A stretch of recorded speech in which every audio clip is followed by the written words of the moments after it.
एक ऐसी दुनिया में जहां सब कुछ तबाह हो चुका है।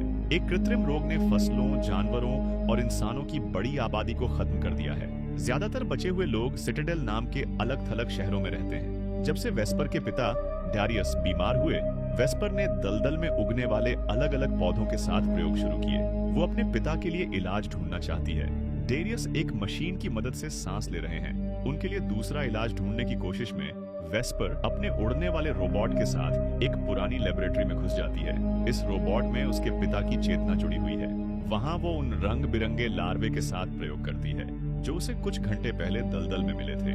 लेबोरेटरी के बाहर से एक आवाज सुनकर वेस्पर बाहर जांच करने का फैसला करती है। वो देखती है कि एक तीर्थयात्री पास में कबाड़ इकट्ठा कर रहा है। ये जानने को उत्सुक कि ये लोग इस कचरे का क्या करते हैं, वेस्पर कहती है कि एक दिन वो इनका पीछा करेगी, लेकिन उसके पिता रोबोट के जरिए उसे मना करते हैं। वो कहते हैं कि तीर्थयात्री बस बिना मकसद भटकते हैं जब तक उनकी जान नहीं चली जाती। ये राक्षस सिटाडेल की एक लेबोरेटरी में बनाया गया था। इसके पीठ पर एक खास निशान है। जोनस इसे इंसान नहीं मानता। वो राक्षस को खत्म करने का आदेश देता है और अपने एक बेटे को उस पर बेरहमी से हमला करने भेजता है। ये डरावना मंजर देखकर वेस्पर अपने चाचा जोनस के पास जाती है। वो बताती है कि किसी ने उसके जनरेटर को खराब कर दिया है, लेकिन जोनस कहता है कि उसे इस बारे में कुछ नहीं पता। वो कहता है कि वो मुफ्त में मदद नहीं कर सकता, खासकर अब जब सिटाडेल में बीजों की कीमत बढ़ रही है। इसलिए वेस्पर फैसला करती है कि वो अपने खून के बदले वो बैक्टीरिया लेगी जो एनर्जी जनरेटर्स को चलाता है। जोनस बाद में उस खून को बीजों के लिए बदल सकता है। जब वेस्पर का खून लिया जा रहा होता है, जोनस उसे गांव वालों के साथ अपने पिता के साथ शामिल होने की बात कहता है, लेकिन वेस्पर जानती है कि उसका चाचा जोनस एक बुरा इंसान है।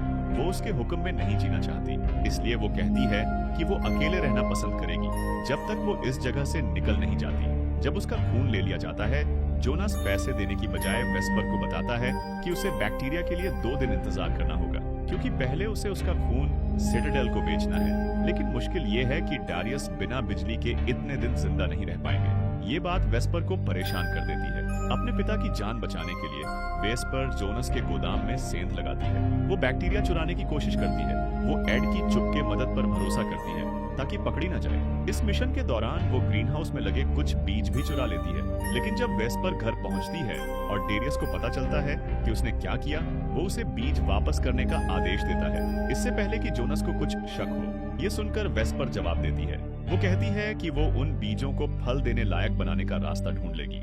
वेस्पर को लगता है कि अगर वो ऐसा कर लेती है तो सिटाडेल उसे अपनी लेबोरेटरी में काम पर रख लेगा। बाद में जंगल में चलते हुए वेस्पर को एक सिटाडेल के बाशिंदे की लाश मिलती है। उसे वहां के पौधों ने जकड़ लिया है जो उसके खून से खाना ले रहे हैं। जब वेस्पर को पता चलता है कि वो जिंदा है, वो उन परजीवी पौधों से छुटकारा दिलाने का फैसला करती है। वो उसे खींचकर अपने घर ले जाती है। इलाज के बाद चमेलिया होश में आती है। वो खड़ी होने की कोशिश करती है, लेकिन उसका पैर बुरी तरह जख्मी है। वो जमीन पर गिर पड़ती है। अपने बचाने वाली को आते देख चमेलिया पूछती है कि उसके साथ जो आदमी था वो कहाँ है। वेस्पर बताती है कि जब उसे मिली तो वो अकेली थी। अपने पिता के लिए चिंतित कमीलिया कहती है कि उसे अपने पिता को ढूंढना है, क्योंकि उनका ग्लाइडर जंगल में क्रैश हो गया है। एलियस को गहरी चोट लगी हो सकती है, लेकिन अपने पैर की चोट की वजह से कमीलिया समझती है कि वो ज्यादा दूर नहीं जा पाएगी। इसलिए वो वेस्पर से अपने पिता को ढूंढने में मदद मांगती है। वो वादा करती है कि उसकी मदद का इनाम मिलेगा। वेस्पर कहती है कि वो अगले दिन सूरज निकलते ही तलाश शुरू कर देगी। खाना परोसने के बाद वेस्पर चमेलिया को अपने पिता से मिलवाती है। वो बताती है कि उसके पिता एक रोबोट ड्रोन से बात करते हैं, क्योंकि कुछ साल पहले सिटाडेल की फौज में काम करते वक्त वो लकवाग्रस्त हो गए थे। ये कहानी सुनकर कमीलिया वेस्पर और उसके पिता को सिटाडेल ले जाने की बात कहती है। वो बताती है कि वहाँ वो डारियस को ज्यादा आराम की जिंदगी दे सकते हैं। अचानक डारियस बिस्तर पर तड़पने लगते हैं। कमीलिया को समझ आता है कि उन्हें द्वारा पड़ रहा है। जब वेस्पर अपने पिता को बेचैनी से थामे हुए है, सेमिलिया अपनी ताकत का इस्तेमाल करती है। वो डारियस को सुलाने में कामयाब हो जाती है। सुबह जब वेस्पर एलियस को ढूंढने निकलती है, कमीलिया घर के हर कोने की तलाशी लेती है। उसे हैरानी होती है कि सिटाडेल के बाहर लोग कैसे रहते हैं। जब उसे जहाज का मलबा मिलता है, वो लाश के निशान ढूंढने लगती है। उसे पता चलता है कि इलियस अभी भी ग्लाइडर में फंसा है। तभी जोनस अपने बच्चों के साथ वहां आ जाता है। एक सिटाडेल के बाशिंदे को मुश्किल में देखकर जोनस बदला लेने की सोच के साथ उसे खत्म करने का फैसला करता है। उस पल वेस्पर अपने चाचा को उस आदमी को चोट पहुंचाने से रोकने की कोशिश करती है, लेकिन वो एलियस को इतने डरपोक तरीके से मारे जाने से नहीं बचा पाती। इस जुर्म को देखने के बाद वेस्पर को मजबूरन जोनस जोनस की मदद करनी पड़ती है। वो शव को ठिकाने लगाने में साथ देती है और सिटाडेल जाने की सारी उम्मीद खो देती है। अपने पिता के कहने पर जब वेस्पर घर लौटती है, वो कहती है कि उसे जंगल में कोई नहीं मिला। वो बताती है कि उसके पड़ोसी के पास एक कम्युनिकेटर है, उससे सिटाडेल को हादसे की खबर दी जा सकती है। चमेलिया को ये यकीन दिलाने के लिए कि वो सिटाडेल के लिए अच्छी नागरिक हो सकती है, वेस्पर उसे अपनी निजी लेबोरेटरी दिखाने ले जाती है। वहाँ वो उन दवाइयों वाले पौधों पर प्रयोग करती है जो उसने जेनेटिक रिकॉम्बिनेशन से बनाए हैं। वो सारी हरी भरी जिंदगी देखकर कैमिलिया बहुत उत्साहित हो जाती है। वो इसे अपने पिता को दिखाना चाहती है, जो सिटाडेल में सिंथेटिक बायोलॉजी के प्रमुख हैं। घर लौटकर वेस्पर अपने पिता की हर दिन देखभाल करती है। जब उससे उसकी माँ के बारे में पूछा जाता है, वो बताती है कि उसकी माँ 1 साल पहले उन्हें छोड़ गई थी। वेस्पर के मुताबिक उसकी माँ तीर्थयात्रियों के साथ चली गई। ये लोग बिना मकसद भटकते हैं, पुराना लोहा इकट्ठा करते हैं और सिर पर रुमाल बांधते हैं। वेस्पर को लगता है कि उसकी माँ वहाँ की सख्त जिंदगी से थक गई थी, इसलिए एक दिन उसने बस चले जाने का फैसला कर लिया। वेस्पर की उदासी देखकर कैमिलिया उसे दिलासा देती है। वेस्पर उसे एक किताब दिखाती है जो उसने अलमारी में रखी थी। जब से वो रोग आया जिसने धरती की ज्यादातर जिंदगी खत्म कर दी, तब से ज्यादातर जानवर गायब हो गए। वेस्पर सोचती है कि क्या वो सचमुच कभी थे, क्योंकि उसे तो बस यही तबाह दुनिया पता है। लेकिन कैमिलिया, जो वेस्पर से कई साल पहले पैदा हुई थी, पक्के तौर पर कहती है कि वो सारे जानवर सचमुच थे। वो हर जानवर का हुलिया बताती है। दोनों मजे में जानवरों की आवाजें निकालते हैं। तभी वेस्पर पूछती है कि सिटाडेल उससे जैसे लोगों को अपने समाज में क्यों नहीं लेता। चमेलिया बताती है कि अगर सरकार सबको ले ले तो सबके लिए संसाधन कम पड़ जाएंगे। अगले दिन वेस्पर जोनस के फार्म में सेंध लगाती है। वो कम्युनिकेटर चुराने की कोशिश करती है, लेकिन उसके पिता का ड्रोन पकड़ा जाता है। जब जोनस पूछता है कि वो उसकी जमीन पर क्यों घुसी, वेस्पर कहती है कि वो अपने खून का पेमेंट लेने आई थी। लेकिन जोनास उसकी बात पर यकीन नहीं करता। उसे पता है कि वेस्पर उसके बीज चुरा रही थी। सजा के तौर पर जोनास उस ड्रोन का एक सर्किट निकाल देता है, जिससे डेरियस बात करते हैं। रोबोट उड़ने की ताकत खो देता है। वो डिवाइस नाले में गिर जाती है।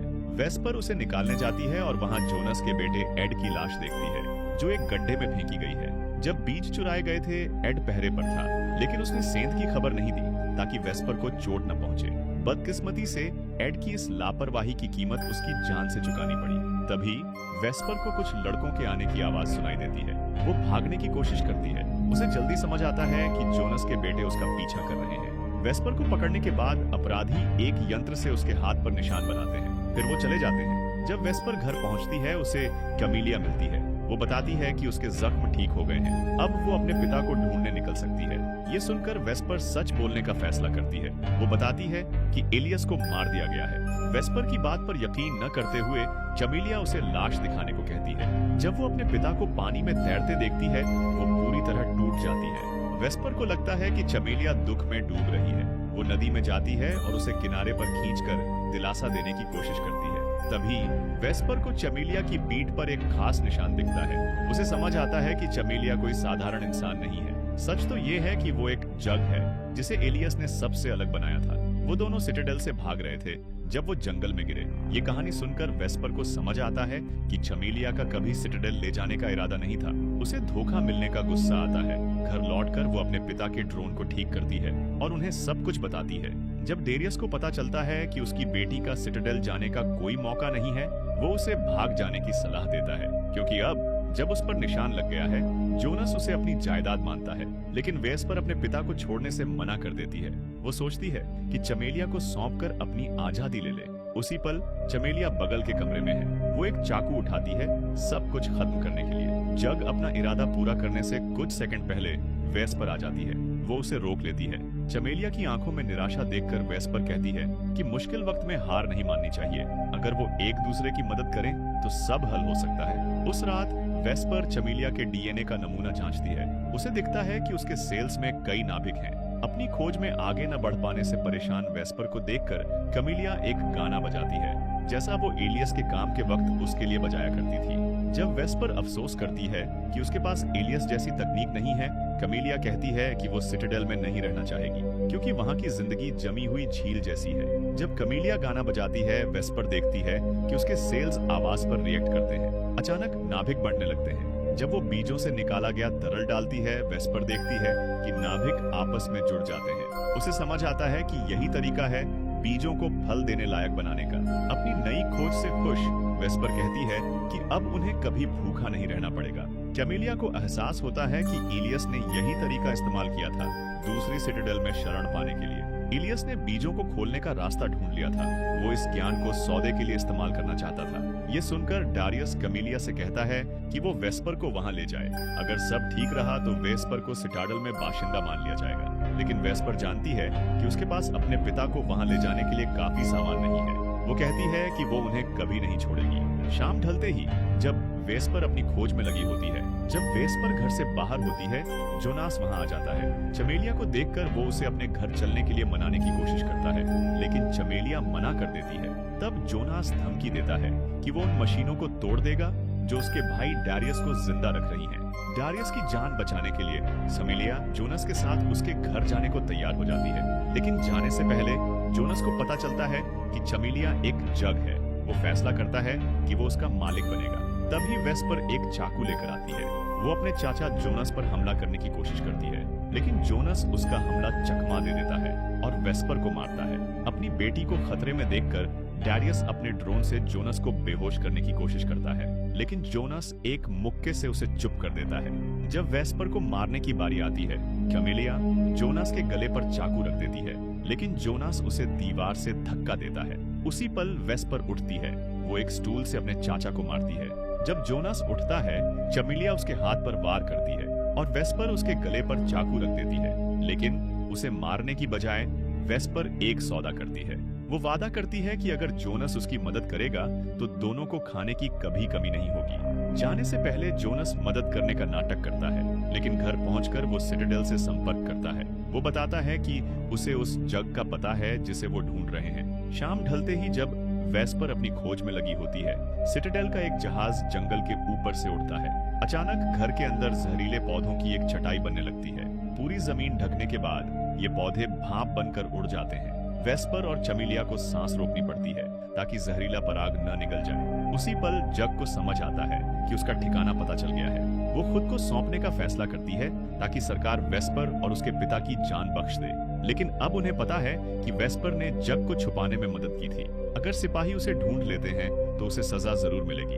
अपनी बेटी को मारे जाने से बचाने के लिए डारियस वेस्पर और कैमेलिया को उस रात भागने का आदेश देता है ताकि वो वक्त पर सदर्न सिटाडेल पहुंच जाए। वहां वेस्पर अपने बीजों के ज्ञान के बदले सुरक्षा पा सकती है और अपनी बाकी जिंदगी आराम से गुजार सकती है। लेकिन अपनी जान को खतरे में जानकर भी वेस्पर अपने पिता को छोड़ने से मना कर देती है। तब डारियस एक नया प्लान बताता है। जब कैमेलिया और वेस्पर दलदल में छुपेंगी, डारियस सिपाहियों का इंतजार करेगा। वो उन्हें बताएगा कि दोनों दूसरी सिटाडेल में हैं। फिर जब सिपाही चले जाएंगे, वेस्पर अपने पिता के लिए लौट सकती है। ये प्लान सुनकर वेस्पर अपने पिता की बात मानने का फैसला करती है। जाने से पहले वेस्पर अपने पिता के पास लेटती है और उन्हें गले लगाती है। इधर डारियस अपने ड्रोन से कैमेलिया से बात करता है। वो उससे वेस्पर का ख्याल रखने को कहता है, क्योंकि उसे पता है कि सुबह तक वो जिंदा नहीं रहेगा। सुबह होते ही सिपाहियों का एक दल डारियस के घर में घुस पड़ता है। दूसरा दल जोनास के पीछे जाता है और उस गद्दार को एक गोली से मार दिया जाता है। जब डारियस का वही हाल होने वाला होता है, वो अपने ड्रोन से एक जोरदार धमाका करता है। वो कुछ सिटाडेल के सिपाहियों को अपने साथ ले जाता है। अपना घर जलता देख वेस्पर बेचैन हो जाती है। वो अपने पिता को बचाने वापस भागती है, लेकिन कैमेलिया उसके पीछे दौड़ती है और उसे रोक लेती है। जब वेस्पर दुख में डूब रही होती है, अचानक दोनों को एक सिपाही आता दिखता है। वो जंगल की ओर भागती है। अपने इलाके की जानकारी की वजह से वेस्पर पौधों के हमले से बच निकलती है, लेकिन उसका पीछा करने वाला सिपाही इतना भाग्यशाली नहीं होता। उस आदमी से छुटकारा पाकर दोनों पौधों के पीछे छुपती हैं। वेस्पर को एक और दुश्मन आता दिखता है। अपने साथी का हाल देखकर दूसरा सिपाही सावधान हो जाता है। वो पौधों से बचता है। जब दुश्मन का ध्यान भटकता है, वेस्पर जंगल में रेंगती है और कैमेलिया को उल्टी दिशा में ले जाती है। रास्ते में एक पौधा किसी के पास आने की आहट पकड़ता है। वो रक्षा में आवाज करता है और वेस्पर सिपाही के हाथ लग जाती है। अपने दोस्त को गोली से बचाने के लिए चमेलिया खुद को सौंप देती है। वेस्पर उसे बचाने दौड़ती है, लेकिन दोनों गिर पड़ती हैं। सिपाही के हेलमेट पर मिट्टी फेंककर वेस्पर उसकी बंदूक छीन लेती है और उस पर तान देती है। सिपाही को पता चलता है कि वेस्पर को हथियार चलाना नहीं आता। वो एक चाकू उठाता है और उसकी ओर बढ़ता है। तभी कैमेलिया उसे मार देती है। उस पल वेस्पर बंदूक को पौधों के झुरमुट में फेंक देती है और जमीन पर लेट जाती है। ये जानकर कि सिपाही मारा जाने वाला है, हमले से बचने की राहत में वेस्पर चमेलिया को गले लगाती है। फिर दोनों दक्षिण की ओर चल पड़ती हैं। लेकिन सफर के दौरान जग को सिटाडेल के और जहाजों की आहट सुनाई देती है। वो समझती है कि वेस्पर की जान बचाने के लिए उसे खुद को सौंपना होगा, क्योंकि सिपाही तब तक मिशन नहीं छोड़ेंगे जब तक उसे ढूंढ न ले। जब वेस्पर को लगता है कि उसे फिर से अकेला छोड़ा जा रहा है, वो बेचैन हो जाती है। वो चमेलिया से उसके साथ रहने की गुजारिश करती है। उसे शांत करने के लिए कमेलिया अपनी ताकत से वेस्पर को सुला देती है और सूखे पत्तों से उसके शरीर को जंगल में छुपा देती है। कई घंटे बाद जब वेस्पर जागती है, उसे पता चलता है कि वो अकेली है, इसलिए सिटाडेल जाने की बजाय वो घर लौटने का फैसला करती है। वहां पहुंचकर उसे बस अपनी जिंदगी का ज्यादातर वक्त बिताने वाली झोपड़ी का मलबा मिलता है। अपने पिता और कमेलिया के खोने के दुख को सहने की कोशिश में वेस्पर जमीन में कुछ गड्ढे खोदती है।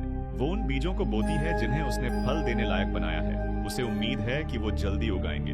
अचानक वेस्पर को कुछ पास आने की आहट सुनाई देती है। वो फटाफट हमले की मुद्रा में खड़ी हो जाती है, लेकिन तभी उसे जोना के कुछ बच्चे दिखते हैं। अब जब उनका पिता जिंदा नहीं है, इन बच्चों के पास जाने की कोई जगह नहीं। वो वेस्पर के पीछे चलने का फैसला करते हैं। रास्ते में वेस्पर एक तीर्थयात्री से मिलती है। वो अपने चचेरे भाई बहनों के साथ उसका पीछा करने का फैसला करती है।